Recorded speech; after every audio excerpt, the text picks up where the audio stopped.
Il est donc absolument nécessaire que le toit de la garenne respire. Les bâches sont à proscrire. Utilisez plutôt des branches laissées par les bûcherons lors de coupes de bois ou celles provenant de l'élagage des allées pour constituer le toit de la garenne. Une fois cette étape terminée, clôturez avec du grillage de petites mailles le pourtour de la garenne. Laissez un espace libre de 2 mètres environ autour de la garenne pour que le lapin s'habitue à son nouvel environnement.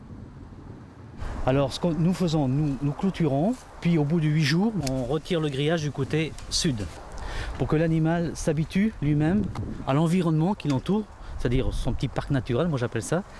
Puis après, ce qui compte le plus important, il y a 2 choses.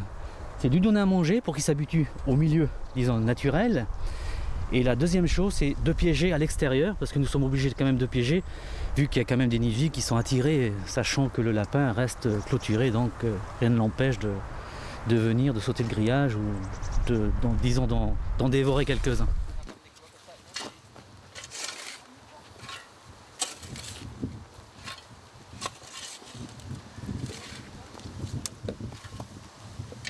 Alors en ce moment, je suis en train de replier le grillage, et pour qu'il tienne bien, de façon à ce que le lapin ne passe pas en dessous, j'y remets de la terre par-dessus, de façon à que comme ça, il ne sait pas qu'il va commencer à gratter là, au ras, si vous voulez, et puis il va buter.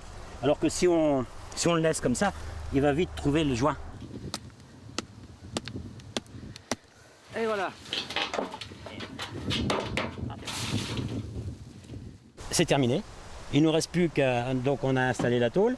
La tôle elle va nous servir d'abri, de façon à ce que lorsqu'on va donner à manger, les aliments ne soient pas humides, ce qui leur donne la diarrhée, etc. Donc si on veut leur donner du pain, quelque chose comme ça, c'est toujours au sein.